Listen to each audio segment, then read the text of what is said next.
Next gen நேயர்கள் அனைவருக்கும் வணக்கம். வாழ்க வாழ்க வாழ்க. நான் உங்கள் ஜோதிடர் ஓம் சக்தி ராஜா. ஓம் ஸ்ரீ ஸ்ரீங் சிவயவ சிவாவா சிவரூபிணியேவா. ஓம் சக்தி தாயே போற்றி. சர்வம் சக்திமயம். அகிலாண்ட கோடி பிரம்மாண்ட நாயகி உமையலினுடைய அருளோடும் உங்களுடைய பேரன்பும் ஆதரவோடும் தட்சிணாயன காலத்தில் நம்ம என்னெல்லாம் பண்ணலாம், என்ன மாதிரி காரியங்கள் நாம் பண்ணணும் முதல்ல. ஏன்னா தட்சிணாயன புண்ணிய காலம் அப்படின்னு தான் சொல்லப்படுது, உத்ராயண புண்ணிய காலம் அப்படின்னு தான் சொல்லப்படுது. தட்சிணாயனம்னா என்ன, உத்ராயணம்னா என்ன அப்படின்ற ஒரு கான்செப்ட் வருது. அப்படின்னா என்ன,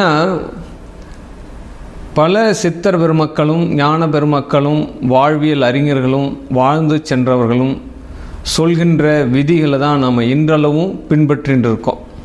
அதில் எந்த மாற்று கருத்துமே கிடையாது. அதனுடைய வடிவமைப்பு தான் வெவ்வேறு விதமாக நம்ம வடிவமைக்கிறமே கண்டி தத்துவங்கள் என்னமோ ஒன்று தான். இது நாள் வரைக்கும் அப்படி தான் நடந்துட்டு வருது. நாம் இதை மாற்றிட்டோம், அதை மாற்றிட்டோம், இப்படி செஞ்சிட்டோம், அப்படி செஞ்சிட்டோம் தான் சொல்லிட்டு இருக்குமே கண்டி, ஆனால் இங்கே எதையுமே மாற்றலை அப்படின்றது தான் நிசப்தமான உண்மை. ஆமாம், இந்த கிரகங்கள், இந்த கிரக பாவங்கள், கிரக காரத்துவங்கள், கிரக தசாபுத்திகள், இதெல்லாம் என்னென்ன பண்ணணுமோ அதெல்லாம் கரெக்டாக பண்ணிட்டு தான் இருக்கும் எப்பயுமே. நாம் தான் ஏதாவது ஒரு விஷயத்தை போட்டு குழப்பின்னு கிடப்போம். அதனால் பயணத்தை தான் அயனம் அப்படின்னு சொல்கிறாங்க. இந்த சூரியனை மையமாக வைத்து சொல்லப்படக்கூடிய விஷயங்கள் தான் உத்ராயணம் தட்சிணாயனம். ஒரு ஜாதக விதியில் விதி மதி கதி அப்படின்னு தான் ஒரு பலன் நாம் எடுப்போம்.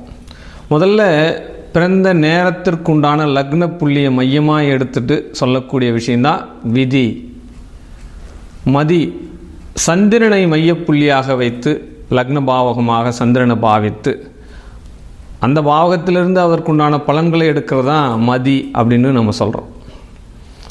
இதில் கதி, இது ரெண்டுத்துலேயுமே ஒரு ஜாதகம் புலப்படலை, நம்மளுக்கு ஒன்றும் பெருசாக தெரியல அப்படின்னா சரி, கதியாவது இருக்கா? அப்போ சூரியனை மையமாக வைத்து சொல்லக்கூடிய விஷயங்கள் தான். இன்றளவும் மேலை நாடுகளில் சில சாஸ்திரங்கள் கடைபிடிக்கிறா அப்படின்னா சூரியன் தான் மையமாக வைக்கிறா. சூரிய பஞ்சாங்கம் அப்படின்னு தனித்துவமான ஒரு பஞ்சாங்கமே இருக்குது. அவங்க அந்த ஒவ்வொருக்கும் ஒவ்வொரு விதி கடைபிடிக்கிறான். அதனால் சூரிய சித்தாந்தத்தை வைத்து சொல்லப்படக்கூடிய பலன்கள் தான் இந்த உத்ராயணம் தட்சிணாயன காலங்கள் அப்படின்னு பண்ணுது. இது சயின்டிஃபிக்காக நம்ம பார்க்கணும் அப்படின்னா நம்ம எல்லாருமே படித்த படிப்பு தான். ஒரு பூமி உலோக மேப் இருக்கும், இந்தியாவினுடைய மேப் இருக்கும். அந்த மேப்பை சரிபாதியாக பிரிக்கிற மாதிரி பூமத்திய ரேகை அப்படின்னு சொல்லிட்டு போட்டு 0 டிகிரி இருக்கும். அதுக்கு பிறகு 28 டிகிரி கடகரேகையாகவும் 23 டிகிரி சாய்ந்த கோணங்கள் தீர்க்க ரேகையாகவும் இருக்கும். இந்த சயின்டிஃபிக்கை தான் இது வரைக்கும் அந்த பூமத்திய ரேகை எங்கெங்கெல்லாம் போகுதுன்னு மார்க்கிங்லாம் யாரும் பண்ணுறதா கிடையாது, சொல்கிறா அப்படின்னு. ஆனால் இதை சாஸ்திர வடிவில் நம்ம கொடுக்கக்கூடிய விஷயங்கள் என்ன அப்படின்னா, சூரியன் வடக்கு நோக்கி பயணிக்கக்கூடிய காலம் உத்ராயண காலமாகும். அப்போ அந்த வடக்கில் முடிந்து மறுபடியும் சூரியன் தென் திசை நோக்கி பயணிக்கும் காலம் இங்கே தட்சிணாயன காலமாக குறிப்பிடப்படுகிறது. சூரியன் உதிக்கும் திசை கிழக்கு, இதுதான் நம்ம சப்ஜெக்டில் படிக்கிறோம்.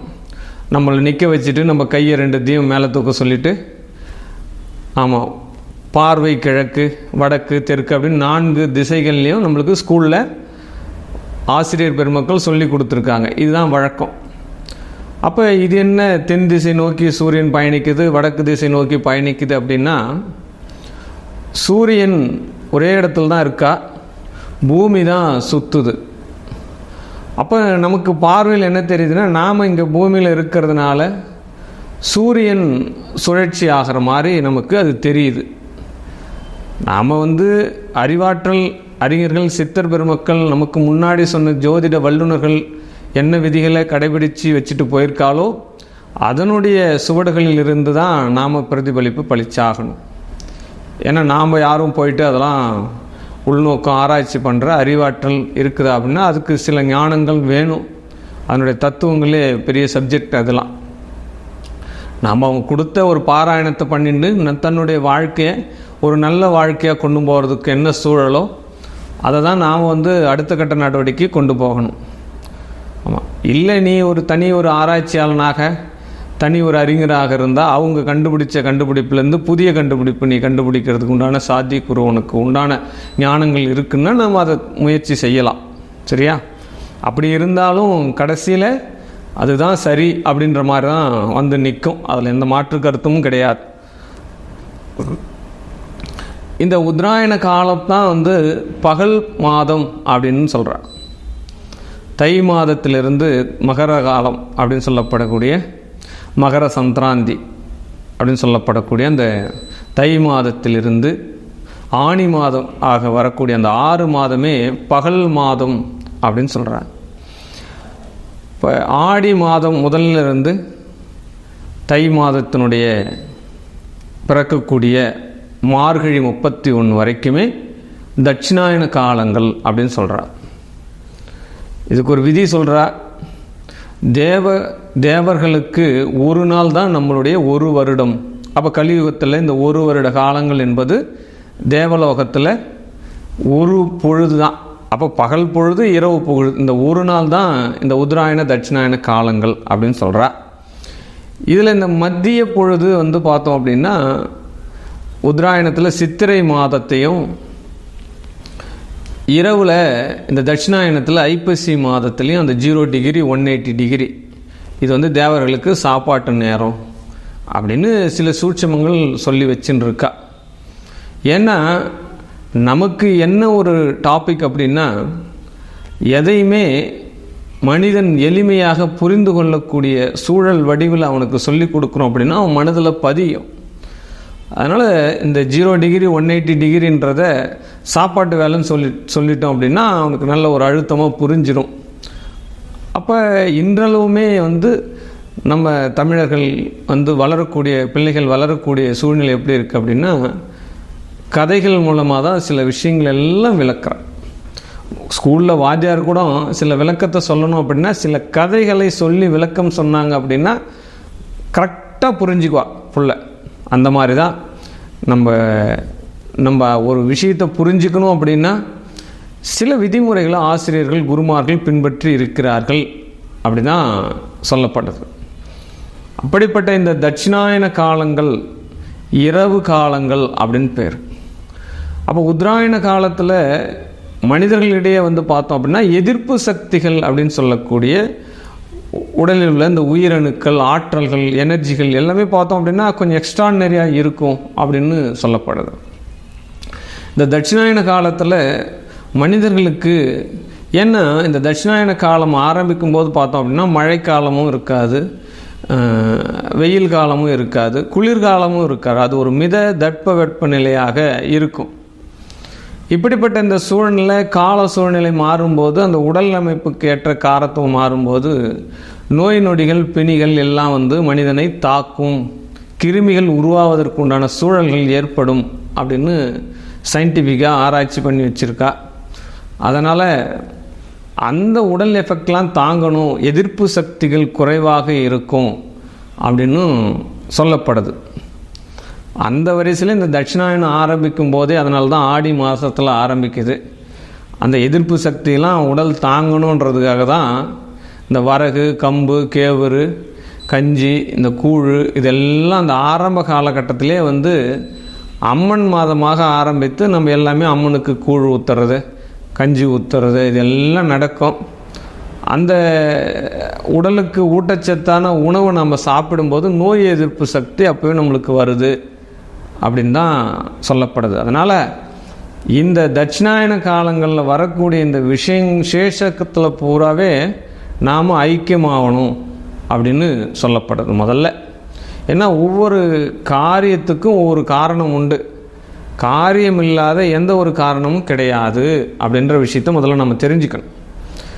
இந்த தட்சிணாயன 6 மாத காலங்களும் அதற்கு முன்னாடி ஆதி காலத்தில் என்ன பண்ணியிருக்கா அப்படின்னா, இது இறைவனுக்கு செய்யப்படும் தொண்டுகள் அப்படின்ற ஒரு வடிவமைப்பை பிரித்து வச்சிருக்கா. இந்த தட்சிணாயன காலங்கள் முழுவதுமே இறைவனுக்காக நீங்கள் தொண்டு செய்ய வேண்டும். மனிதன் மக்களுக்கு மக்களாகவே நீங்கள் தொண்டு செய்து கொள்ள வேண்டும். அப்போ உங்களுடைய ஆற்றலை வளப்படுத்தி கொள்ள வேண்டும். இதுக்கு தான் இந்த தட்சிணாயனமே உருவாகியிருக்கு. உத்தராயண காலத்தில் இங்கு ஏற்படக்கூடிய இந்த வடிவங்கள், ஆற்றல்கள், சக்திகள், எனர்ஜிகள் இதெல்லாம் பிரதிபலித்து உங்களுக்காக நீங்கள் இந்த உத்தராயணத்தை செயல்படுத்தி கொள்ளுங்கள். அப்போ வீடு கட்டுறதாகட்டும், திருமணமாகட்டும், ஒரு நல்ல ஒரு விசேஷ விஷயங்களாகட்டும், தனக்காக செய்து கொடுக்கக்கூடிய காலம், தங்களுக்காக, தன்னுடைய குடும்பத்திற்காக, தன்னுடைய பிள்ளைகளுக்காக, மனைவிகளுக்காக ஒரு காரியம் செய்யணும் அப்படின்னா உத்தராயணத்தை பயன்படுத்தி இருக்கிறார்கள். இப்போ தட்சிணாயனத்தை எதற்காக பயன்படுத்தணும்? நம்மளுடைய ஆற்றலை வளப்படுத்தி கொள்வதற்காக. ஆதி காலத்துலாம் யாராவது ஒருத்தர் சொல்லுவாங்க, நம்ம கதையில் படிச்சிருப்போம், முனிவர்கள் போயிட்டு 1000 ஆண்டுகள் தவம் புரிந்தார்கள், காட்டில் போயிட்டு 1000 ஆண்டுகள் தவம் புரிந்தார்கள், ஊசி முனையில் நின்று கொண்டு தவம் புரிந்தார்கள், ஒற்றை காலில் நின்று கொண்டு தவம் புரிந்தார்கள். இதெல்லாம் நம்ம என்னைக்காவது கண்களால் பார்த்துருக்குமானா அதுக்கெல்லாம் காரணம் கிடையாது. அந்த நிலை நம்ம உணர்ந்தால் மட்டுமே அந்த ஒரு விஷயத்துக்கு நம்ம போக முடியும். அதற்காக அதெல்லாம் நடக்கலை அப்படின்றதெல்லாம் நம்ம சாத்தியக்கூறு கிடையாது. அதற்குண்டான வரலாற்று சுவடுகள் என்றாலும் இருக்கிறது, அதற்கான அடையாளங்களும் அங்கங்கே இருக்கப்படுகின்றன என்றுதான் நிசப்தமான ஒரு உண்மை. ஆமாம், அப்படிப்பட்ட அந்த சூழ்நிலையில் இந்த தட்சிணாயன காலங்களில் நம்மளுடைய எனர்ஜி, நம்மளுடைய சக்தி, அப்போ ஒருமித்த கருத்து, ஒன்றோடு ஒன்றாக இணைந்து, கூட்டாக இணைந்து, மக்களோடு மக்களாக இணைந்து, அங்கங்கே நிறைய குழுமங்கள், ஒரு கை தட்டினால் ஓசை இல்லை, ஆனால் பல கை தட்டினால் பலமான யோசனை, அப்போ ஓசை வருது. இந்த மாதிரி விஷயங்கள் எல்லாம் செய்யணும் தான் இந்த தட்சிணாயன காலங்களே முதல்ல நம்ம உருவாக்கப்பட்டிருக்கிறது. சாதாரணமான விஷயம் அல்ல இது, அறிவாற்றலான விஷயம், ஒரு ஜோதிட சாஸ்திரத்துக்குள்ளே இருக்கக்கூடிய விஷயம். ஆனால் இதையெல்லாம் இப்போ இருக்கக்கூடிய நாம் கடைபிடிக்கிறோமா அப்படின்னா அங்கே ஒரு கேள்விக்குறிதான். அதெல்லாம் யாரும் கடைபிடிக்கிறது இல்லை அப்படின்னு தான் சொல்லப்படுது. இன்றைக்கி எல்லாமே நாம் என்ன நினைக்கிறோம் அப்படின்னா, கஷ்டப்படக்கூடாது, வியர்வை வரக்கூடாது. ஆமாம், உடல் உழைப்பு தராமல் என்னென்ன வருமானம் வருது எல்லாத்தையும் எடு அப்படின்னு தான் யோசிச்சிருக்கா. ஒரு மனுஷனும் அதை தான் யோசிக்கிறா. ஆமாம், என்னைக்கு விவசாயம் செய்வதற்குண்டான சூழ்நிலை அடுத்து போகிறதோ அன்னைக்கே உடல் உழைப்பு என்பது விட்டு விடுகிறோம் இல்லையா? ஆமாம், விவசாயி என்ன பண்ணுவான்? காலையில் பிரம்ம முகூர்த்தத்தில் எழுந்திருப்பான். முழிக்கப்படும் கண் விழிப்பை பார்த்தோம் அப்படின்னா அவனுடைய வயல்வெளிகளில் கண் முழிப்பான், அந்த பூமியில் உழுவான், அந்த பூமியோடு பூமியாக இருப்பான். அவன்தான் தேவன், அவன்தான் கடவுள். ஆமாம், பிற உயிர்களுக்கெல்லாம் உணவை கொடுப்பவன் தான் கடவுள், அவன்தான் விவசாயி. இன்றைக்கு அந்த விவசாயி என்ன நினைக்கிறாங்க? விவசாயம் பண்ணுறாங்க, தன்னுடைய கஷ்டத்தை பிள்ளைங்க படக்கூடாது, எல்லாம் நினைக்கிறது தான். தான் பட்ட கஷ்டத்தை தன்னுடைய மகன் படக்கூடாது. சரி, அப்போ என்ன பண்ணணும்? அப்போ படிக்க வைக்கணும். சரி, படித்தா அறிவு வளரும், ரைட்டு, இல்லைன்னு சொல்லலை. ஆனால் உழைப்பு பண்ணணுமா பண்ணக்கூடாதா? உழைப்பை கற்றுக் கொடுக்க வேண்டுமா கற்றுக் கொடுக்கக்கூடாதா? கண்டிப்பாக கற்றுக் கொடுக்க வேண்டும். இன்றைக்கும் ஒவ்வொரு குடும்பத்துலேயும் சில இடங்களில் என்ன தான் படித்தாலும், எவ்வளோ பெரிய உயர்வுக்கு போனாலும், உழைப்பதற்கு அங்கே வீட்டுக்கு வந்தால் கண்டிப்பாக அப்படியே சட்டையை கட்டி போட்டுட்டு, என்ன வேஸ்ட் சட்டையை கட்டிட்டு, கண்டிப்பாக மம்முட்டியோ கடப்பாரையோ எடுத்துகிட்டு கொல்லிக்கு போகக்கூடிய, வயல்வெளிக்கு போகக்கூடிய பழக்கம் சில மனிதர்கள்கிட்ட இருக்கத்தான் செய்கிறது, இல்லைன்னா நான் சொல்லலை. பெரிய பெரிய பதவிகளிலும் விட்டு மறுபடியும் விவசாயத்தை கையில் எடுக்கக்கூடிய ஆட்களும் இருக்கத்தான் செய்கிறார்கள். அப்போ உடல் உழைப்பை கொடுத்தால்தான் நாம் இங்கே உயிர் ஆக இருக்க முடியும். பல உயிர்கள் வாழ வேண்டும் என்றால் உடல் உழைப்பு இங்கே தியாகம் செய்ய வேண்டும், வியர்வை துளிகள் சிந்த வேண்டும். அப்போ இந்த தட்சிணாயன காலம் என்பது உங்களுடைய சக்தியை மேலோக்கி கொள்ள வேண்டும். எப்படி சார் சக்தியை நாம் எப்படி மேலோக்கி கொள்வது? அதற்குண்டான வழிகள் என்ன? அதற்குண்டான முயற்சிகள் என்ன? அதை எப்படிலாம் ஃபாலோ பண்ணால் நம்மளுக்கு எனர்ஜி வரும். இப்போ இது ஒன்று நம்ம இன்றைக்கி தான் வந்து புதுசாக சொல்லணுன்றதான் இல்லை. சொல்லப்பட்ட விதிகளை நாம் மீண்டும் மீண்டும் சொல்லிக்கொண்டே இருக்க வேண்டும். இதுதான் தத்துவம். ஆமாம், நாம் இன்றைக்கி வந்து புதுசாக இந்த ஏட்டை மாற்றுறதோ செயல்களை மாற்றுறதோ கூடாது. அதனால் இந்த தட்சிணாயன காலத்தில் இந்த மேஷம் முதல் மீனம் வரை எந்த காரியத்தை நாம் செய்து நம்மளுடைய ஆற்றலை பெருக்கிக் கொள்ள வேண்டும், எந்த காரியங்கள் எல்லாம் நமக்கு டீஆக்டிவேட்டாக நடக்கும், அப்போ எப்படி நம்ம வாழ்க்கையில் முன்னேற்றுறது, அடுத்து வரக்கூடிய இந்த உத்தராயணத்தை நமக்குண்டான ஒரு முத்ராயணமாக மாற்றுவது எப்படி, அப்போ உத்தராயணத்தில் எப்படி இருக்கணும், தட்சிணாயணத்தில் எப்படி இருக்கணும். இப்போ தட்சிணாயன காலம், அதனால் இந்த தட்சிணாயன காலத்தில் எந்த மாதிரி நம்மளுடைய கடமைகளை செய்து என்னென்ன பூஜைகள் புனஸ்காரங்கள் செய்து நம்மளுடைய மனதையும் உடலையும் ஒருமித்தே எடுத்து போயிட்டு நாம் வாழ்க்கையில் வெற்றி பெறுவது எப்படி அப்படின்ற ஒரு சப்ஜெக்டு தான் உங்களுக்கு நான் மேஷத்திலிருந்து மீனம் வரை சொல்ல போகிறேன். நிதானமாக கேளுங்க, பொறுமையாக பாருங்கள். இந்த தட்சிணாயன காலத்தில் உங்களுக்கு வெற்றி உறுதி, அதில் எந்த மாற்று கருத்தும் கிடையாது. வாழ்க வாழ்க வாழ்க. மிதுனராசினேயர்களுக்கு ஆனந்த வணக்கம். இந்த தட்சிணாயன புண்ணியகதி காலம், இந்த 6 மாத காலங்கள் இந்த மிதுன ராசிக்கு உங்களுடைய வளர்ச்சி எப்படி நீங்கள் வளர்த்து கொள்வது, உங்களுடைய எனர்ஜி எப்படி பெருக்கிறது, உங்களுடைய சக்தியை எப்படி அபிவிருத்தி பண்ணுறது. பெரும்பாலும் இந்த மிதுன ராசிக்காரங்க இருக்கக்கூடிய அழகுக்கு ரொம்ப ரொம்ப பேராற்றல். ஏன்னா ஒரு வீமனை போன்ற உருவம் உள்ளவர்கள் அப்படின்னு சொல்கிறாங்க இந்த மிதுன ராசி. பரந்த தேகம், பரந்த நெற்றி, அப்படியே பார்க்குறதுக்கே ஒரு பராக்கிரசாலி போல ஒரு உருவம் உள்ளவங்க இந்த மிதுன ராசிகள். எண்ணங்களாலும் உடலாலும் இப்படி தான் இருப்பாங்க. அவங்களுடைய வசீகரிக்கும் இமை, அந்த கண் இமைகளுக்கே இந்த மிதுன ராசி பிறந்த இந்த பெண் குழந்தையெல்லாம் நீங்கள் பாருங்களேன், அவ்வளவு அந்த புருவம் என்பது அவ்வளவு ஒரு அழகாக இருக்கும். பெண்களுக்கு மிக முக்கியமான ஒரு ஈர்க்கக்கூடிய திறன் வாய்ந்தது அந்த கண் புருவம், அந்த இமைகள். இந்த மிதுன ராசியில் பிறந்த பெண்களுக்கு அந்த இமைகள் அவ்வளவு அருமையாக இருக்குமா. கவிதை நடைகளில் சொல்லணும் அப்படின்னா அதெல்லாம் விரிவாக்கமே சொல்ல முடியாத ஒரு விஷயத்தில் ஈர்க்கும் தன்மை அதிகமாக கொண்டவர்கள் இந்த மிதுன ராசிக்காரர்கள் அப்படின்னு சொல்லப்படுது. எப்பொழுதுமே ஏதாவது ஒரு துருன்னு இருந்துகிட்டே இருக்கணும் அவங்களுக்கு.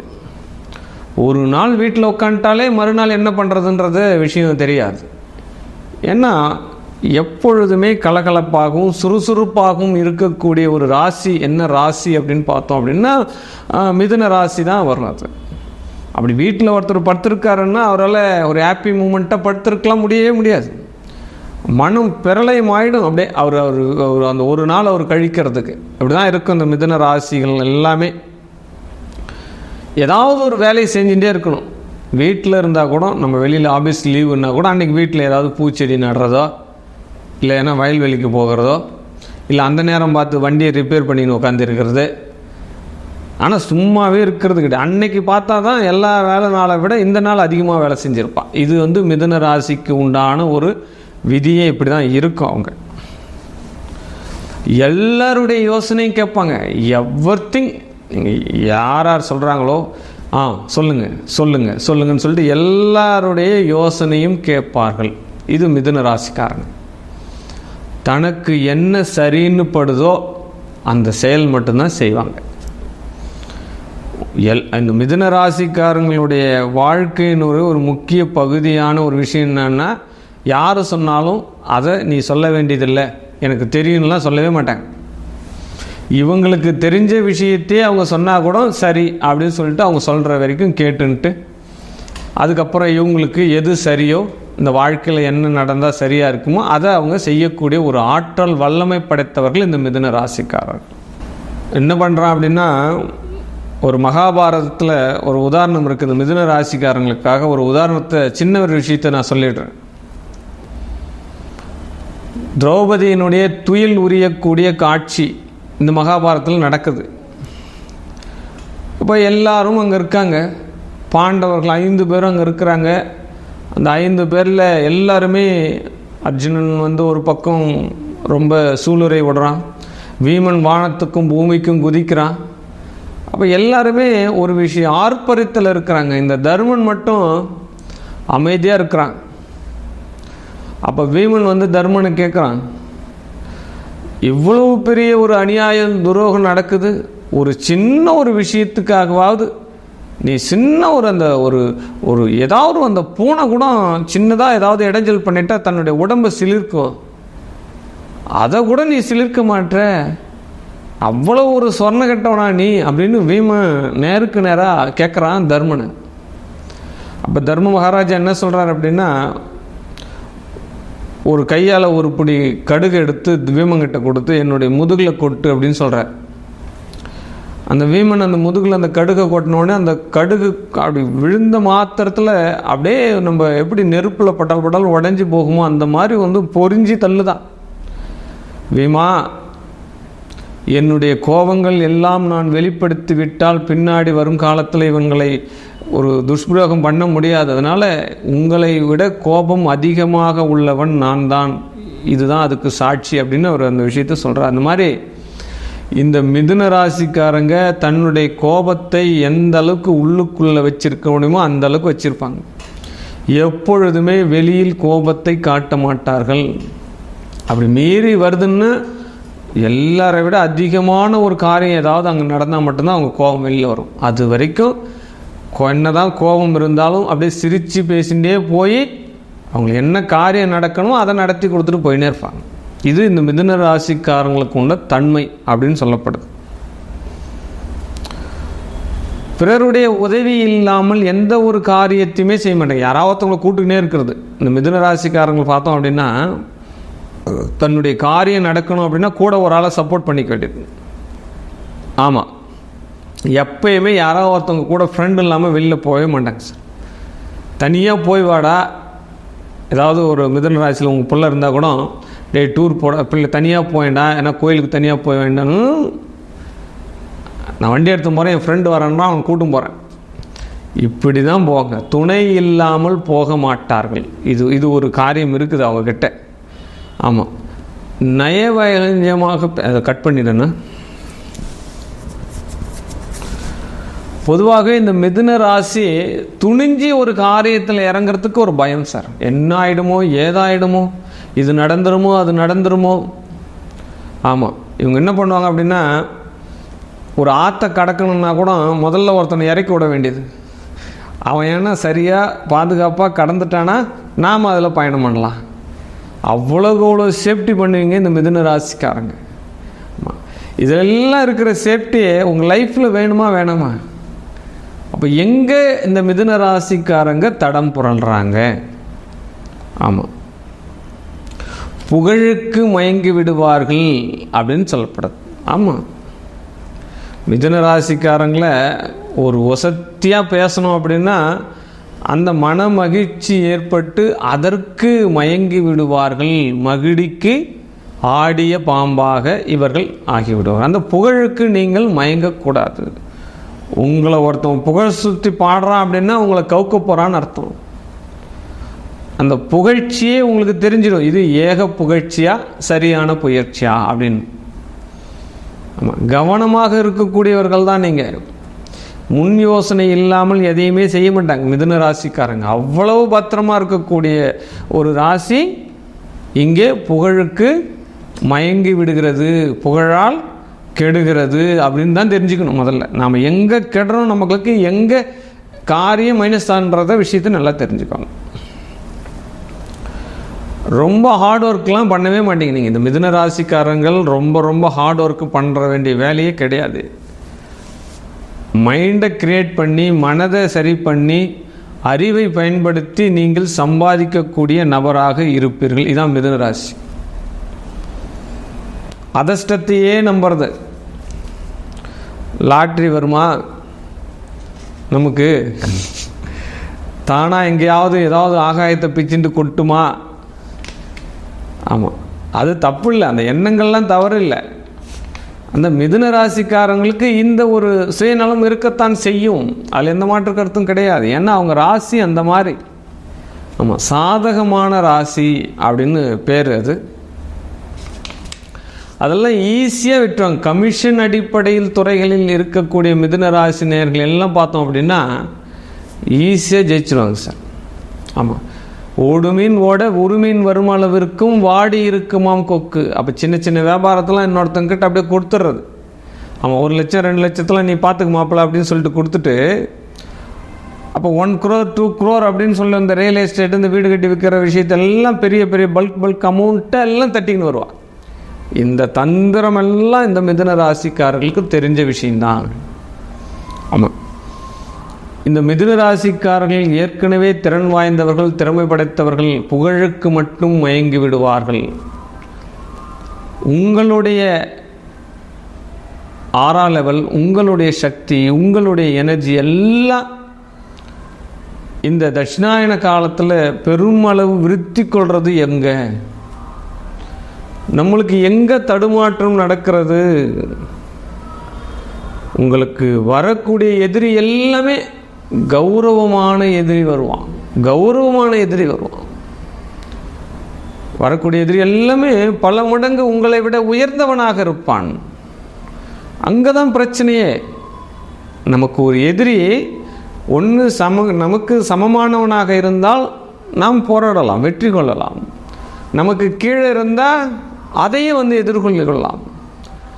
நம்மை விட ஒரு உசந்த தன்மையாகவும் உயர்ந்தவனாகவும் எதிரி இருந்தால் அவனை எந்த விதத்தில் சாய்க்க வேண்டும்? அந்த இடத்த தான் இங்கே ஸ்ட்ரக். இந்த மிதுனத்துக்கு அங்கே தான் ஸ்ட்ரக்கு. கணவன் மனைவியே பார்த்தோம் அப்படின்னா, மிதுன ராசி இருக்கா அப்படின்னா அவளுடைய கணவன் நல்ல ஒரு பொசிஷனில் இருப்பான். எல்லாமே தெரிஞ்சிருக்கும். அவனுக்கு தெரிஞ்ச விஷயங்கள் இவளுக்கு அவ்வளோவா தெரிஞ்சிருக்க வாய்ப்பு கிடையாது. அதனால் வர பிரச்சனைகள் இருக்கும். ஆமாம், மிதுன ராசியில் பையன் இருந்தால் வரக்கூடிய பொண்ணு எப்படி இருப்பா? இந்த உலகம் அறிஞ்சவளாக இருப்பா.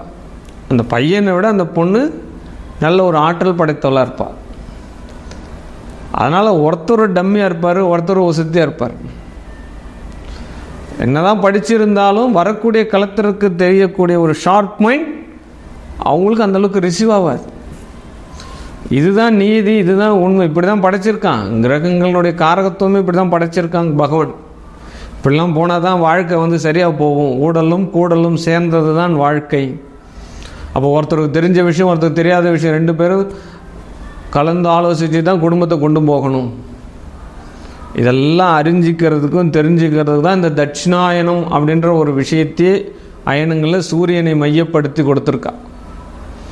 அப்போ தட்சிணாயன காலங்களில் தன்னுடைய குடும்ப நபர்களோடும் தாங்களும் சேர்ந்து என்ன பண்ணலாம்? தன்னுடைய அறிவாற்றலை வளர்த்து கொள்ளுங்கள். இப்போ நம்மளுக்கு எங்கே மைனஸ், எங்கே பெருசு, எங்கே நிகழ்வு, எங்கே அப்பன் உயர்வு, தோல்வி எங்கே, உயர்வு எங்கே அப்படின்ற ஒரு விஷயத்தை எல்லாம் இந்த தட்சிணாயத்தை இறையருள் திருவருள் மூலம் உங்களை நீங்கள் வளப்படுத்தி கொள்ளுங்கள். இந்த தட்சிணாயனத்தில் வரக்கூடிய விழாக்கள் பார்த்தோம் அப்படின்னா எல்லாமே பெரிய பெரிய விழாக்கள். உங்களுக்கு அப்படியே அவ்வளவு ஆற்றலையும் கொடுக்கக்கூடிய விசேஷங்கள், இறைவனுடைய திருவடிகள் அவ்வளோ பெரிய பாக்கியமாக இருக்கிறது. ஆவணி ஆடி முடிஞ்சு ஆவணி தொடங்குறச்ச விஷ்ணுபதி புண்ணிய காலம் வருது. உங்களுக்கு பகவானுடைய அனுகிரகம் யார் ஒருவர் தொடர்ச்சியாக 3 விஷ்ணுபதி புண்ணிய காலத்தை செவாத்தி பண்ணுறாரோ அவன் இந்த கலியுகத்தில் ஒரு ராஜகுமாரனை போல் வாழ்கிறான். இதுதான் பெருமாள் வாக்கியம் கொடுத்துருக்கார். இதெல்லாம் ஃபாலோ பண்ணுங்க. இது யார் வேணாலும் கிண்டல் பண்ணலாம். என்னப்பா 6 மாதம் தொடர்ச்சியாக எப்படிப்பா நம்ம தெய்வ அனுஷ்டானம் பண்ணுறது? நம்மளுக்கு வேலையே இல்லையா? வேலைக்கு நடுவில் தான் இதை பண்ணணும். ஆனால் நடக்கக்கூடிய விதிமுறைகளை தன்னுடைய குடும்பங்களாக சேர்ந்து இந்தந்த விழாக்கள், இந்தந்த இறைவன் இப்படி தான் நம்ம வழிமுறைப்படுத்தணும், இப்படி நெறிமுறைப்படுத்தணும், இந்த நோன்பு இருக்கணும், இந்த விரதம் இருக்கணும், இப்படியெல்லாம் பூஜை புனஸ்காரம் கொள்ளணும். அப்போ பிரம்ம முகூர்த்தத்தில் எழுந்திருக்கணும், அதிகாலையில் எழுந்திருக்கணும். மார்கழி பூராவே பார்த்தோம் அப்படின்னா மங்கள மாதம் தான் சொல்லலாம். மார்கழியை பஜன் மாதம் அப்படின்னு சொல்லப்படுது. 4 மணி 4:30 மணிலாம் பார்த்தோம் அப்படின்னா பஜன் பாடினோடுப்பா, கோவிந்தா கோவிந்தா கோவிந்தா அப்படின்னு சொல்லிட்டு. இப்போ வைகுண்ட ஏகாதசி வரக்கூடிய அந்த வைகுண்ட ஏகாதசி அதனுடைய ஒரு தனி தத்துவத்தை புரிஞ்சு உங்களுடைய அறிவாற்றல் எடுத்துக்கோங்க. உங்களுடைய வாழ்க்கையினுடைய வெளிச்சத்துக்கு வாங்க. முதல்ல இந்த விஷ்ணுபதி புண்ணிய காலத்தில் இந்த மிதுனராசினியர்கள் அறிவாற்றலையும் ஆலயத்தையும் சேவார்த்தி உங்களுடைய குடும்பத்துக்கும் நீங்களும் உயர்வுகளை எடுத்து அடுத்து வரக்கூடிய உத்தராயண காலத்தில் வெற்றி எடுத்துக்கொள்ளுங்கள். வாழ்க வாழ்க வாழ்க வாழ்கவே.